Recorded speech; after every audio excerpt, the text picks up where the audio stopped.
Here is my open letter to our legislators, judges, and lawmen pertaining to the potential enactment of the red flag gun confiscation law, SB Senate Bill 7, that is now being discussed in Washington, D.C.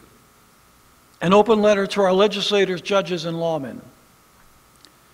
Senator Lindsey Graham has announced that the Senate Judiciary Committee soon will be conducting hearings on Senator Marco Rubio's Senate Bill 7, the Extreme Risk Protection Order and Violence Prevention Act of 2019, otherwise known as the National Red Flag Gun Confiscation Bill.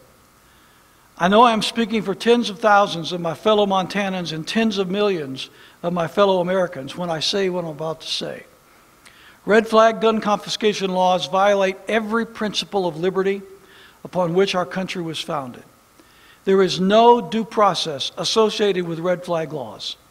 A judge's order to seize the firearms from an American citizen who has not been accused of a crime, charged with a crime, convicted of a crime, or who never even threatened to commit a crime, based on the accusation of a single individual, is anything but due process. Our accuser could be a disgruntled employee, a bitter ex-spouse or relative, a vengeful neighbor, an anti-gun liberal, or even an anti-gun policeman. By definition, red flag laws use mere suspicion of what one might do as justification to seize a person's firearms. Tactics such as these have been used in virtually every despotic regime of history. In the name of protecting society, the rights and liberties of individuals were denied. Eventually, these repressive governments included political or religious persuasion as triggering red flags, which led to their disarmament, all in the name of public safety, of course. You know as well as I do that when the rights of one American are abridged, the rights of all Americans are abridged. This is not yet a communist nation where the rights of the state, or even the rights of a majority of citizens, supersede the rights of the individual. Furthermore, it is a fallacy to suggest that a mental health diagnosis by itself indicates that someone is automatically a threat to himself or others. Dr. Ann Bukacek, a highly respected medical doctor in the community in which I live, recently wrote, quote, "Mental health diagnosis given by physician or other mental health care workers do not predict firearm violence. As a physician for over 30 years who has treated many patients with mental health diagnosis and some autistic spectrum patients, I have not had one of those patients commit an act of gun violence. I did have a patient who bludgeoned a man to death with a blunt object, and that patient carried no mental health diagnosis. Psychopaths with no conscience, especially the more intelligent ones, usually escape detection and/or a particular diagnosis," close quote. This doctor's examination of the issue reflects reality. Besides, under these red flag laws, exactly who is it that determines that someone is crazy? Is it one judge who bases his or her conclusion on the accusations of just one individual? Is it up to politicians or government bureaucrats to define who is and who is not crazy? There are some people who believe that anyone who would even own a firearm is crazy. Others believe one's political or religious beliefs qualify him as crazy. Heck, we've all read the documentation of various governments, local, state, and federal, that have assigned all kinds of crazy, even dangerous definitions against people based on their interpretation of Bible prophecy or their association with political candidates such as Congressman Ron Paul or their opposition to politically correct ideologies, etc. Does the judge who issues a warrant to seize a person's firearms under a red flag law provide the accused with an opportunity to defend himself before violating his constitutional and natural rights? No. Does the judge provide an opportunity for a close examination of the accusations against the accused, including investigating the accuser before violating his constitutional and natural rights? No. Does the judge allow the accused to face his accuser before violating his constitutional and natural rights? No. Red flag laws turn the Bill of Rights and the fundamental legal doctrine that a man is innocent until proven guilty completely upside down. Red flag laws are a mockery to every constitutional principle of liberty since the Magna Carta. Seizing a citizen's firearms by force and thereby rendering him defenseless without a crime being committed or even the accusation of a crime being made is old-fashioned tyranny. Such an act presumes a person guilty until proven innocent. Then there is this. After the guns are seized, it could take years for the victim to prove his innocence or competence and have his guns returned. And in what condition would they be when and if returned? Furthermore, will you legislators, judges, and police officers who collaborate to strip an innocent person's ability to defend himself accept any responsibility when the real bad guys take advantage of this person's vulnerability and invade his home and bludgeon or rape or even kill his family? Of course you won't. But mark it down. You will be held accountable and responsible in the eyes of Almighty God and in the eyes of the citizens you have victimized. And are you really going to try and tell us that police officers are more competent and mentally stable than the rest of us? Are you kidding me? The examples of improper, unsafe, careless, and even homicidal acts of cops with guns are ubiquitous. It was an FBI agent who was armed at a nightclub in Denver and then started gyrating and dancing like a madman until his handgun fell on the floor, discharged, and wounded a fellow patron. But no official even questioned this officer's fitness to possess a firearm even after that event took place. Then there's the case of the Dallas police officer who walked into the wrong apartment and shot and killed the man who lived inside. Where was the red flag regarding this officer? And what about the two police officers in St. Louis who used a revolver to play Russian roulette, and one of the two wound up shooting and killing the other one? Why wasn't a red flag raised about these nincompoops? These stories could go on forever. Where are the red flag laws for the policemen and sheriff's deputies in this country? The only difference between them and the rest of us who are being victimized by these draconian red flag laws is that they wear badges and we do not. And the other difference is the vast majority of private citizens who carry firearms are not nearly as stupid and incompetent as the policemen mentioned above. So much for equal justice under the law. It has taken many of us a lifetime of hard work and labor to be able to obtain our gun collections. We have successfully passed FBI background checks, local and state requirements and obligations for responsible gun ownership, yet our guns are going to be confiscated overnight by the word of someone, an anonymous someone at that, who claims we might be unsuitable to own a gun. Again, such an act turns American history and our Bill of Rights upside down. Kris Kobach is a former Secretary of State of Kansas. He's a former professor of constitutional law at UMKC School of Law. He wrote an excellent analysis of the constitutional violations of these red flag laws, and I quote, number one, the seizure of guns without any hearing at all. The laws all contain an ex parte provision that allows the state to temporarily seize a person's guns without even notifying the gun owner or giving him a chance to be heard. This is the quintessential denying of due process. The Fourth Amendment makes clear that a person cannot be denied liberty to exercise one's constitutional right to keep and bear arms without due process of law.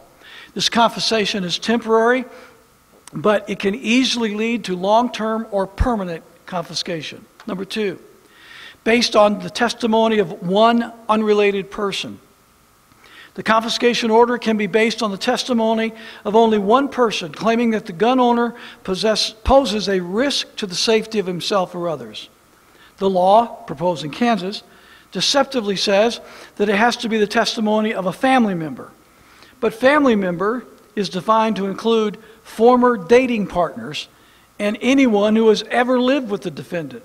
So a jilted former boyfriend or girlfriend or even a roommate from years ago could easily set in motion the disarming of a lawful gun owner. Number 3, using a very low standard of proof. The standard for obtaining an ex parte order against a gun owner is absurdly low. One only need to show, quote, reasonable cause to believe that the person may pose a risk. That's even lower than the probable cause standard for obtaining a search warrant. In addition, the judge is forced to rush his decision and issue the confiscation order on the same day of the ex parte hearing. Within 2 weeks of the ex parte hearing, a hearing with the gun owner present must occur. The purpose is to put in place a long-term confiscation order. But even at that hearing, the standard of proof is far below the beyond a reasonable doubt standard used in criminal trials. Rather, it need only be shown by a, quote, preponderance of evidence, unquote, that the person poses a risk of injury to self or others. What kind of evidence? Things like the reckless storage of firearms or drinking habits can be considered. If you keep a handgun in the bedside table and drink a beer, you may be in trouble.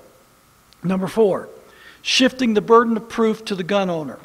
The long-term confiscation order lasts up to a year, but it may be renewed indefinitely. Once it is in place, it becomes very difficult to remove. To have the confiscation order lifted, the gun owner must prove he does not pose a threat to himself or others. Proving a negative is nearly impossible.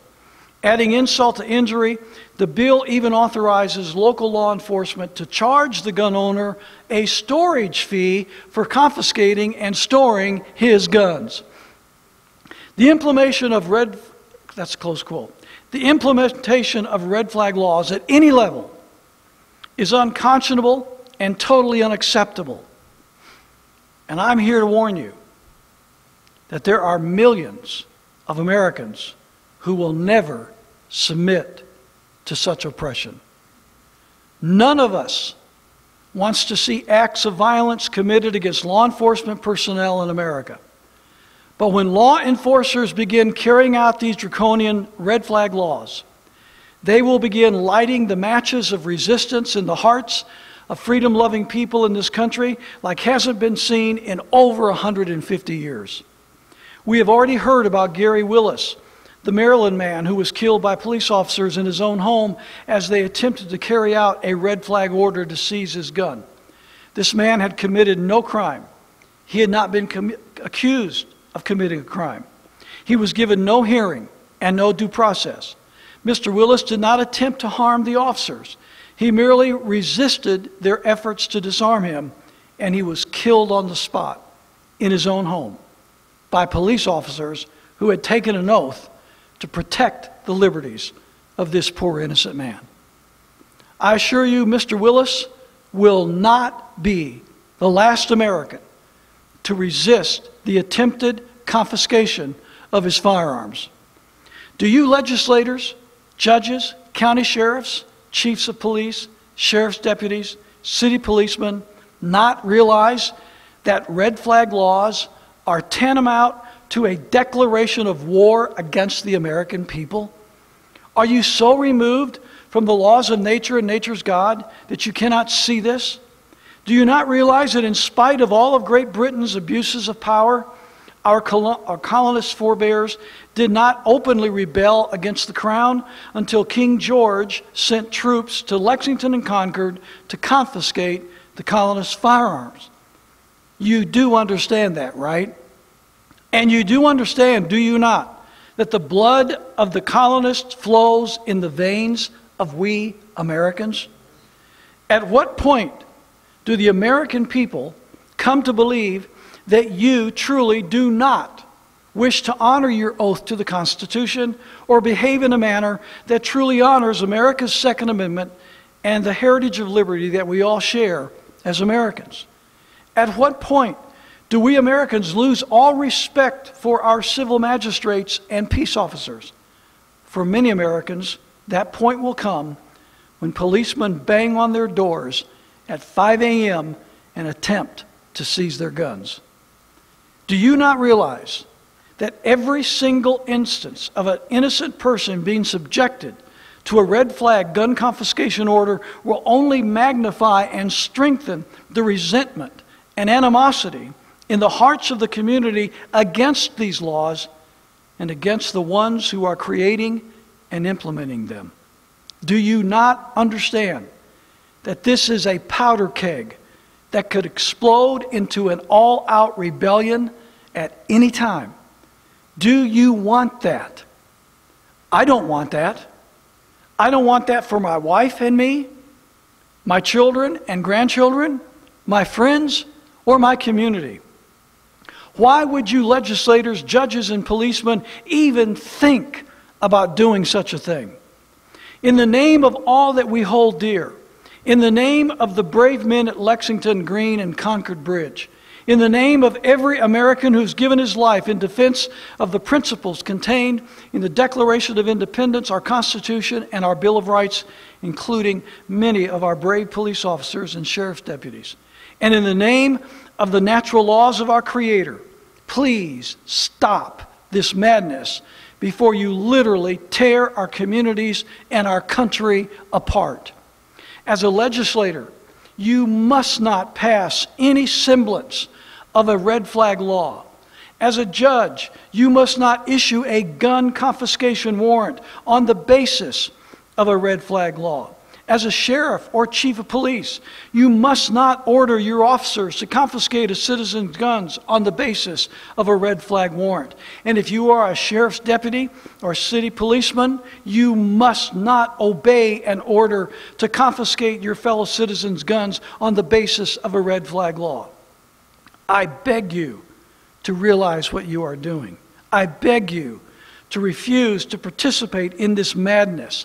I beg you to join your fellow churchmen, clubmen, neighbors, friends, and townsmen and help us turn back this dastardly attempt to transform our constitutional republic into another repressive regime that, in the end, would require the people to tear it down.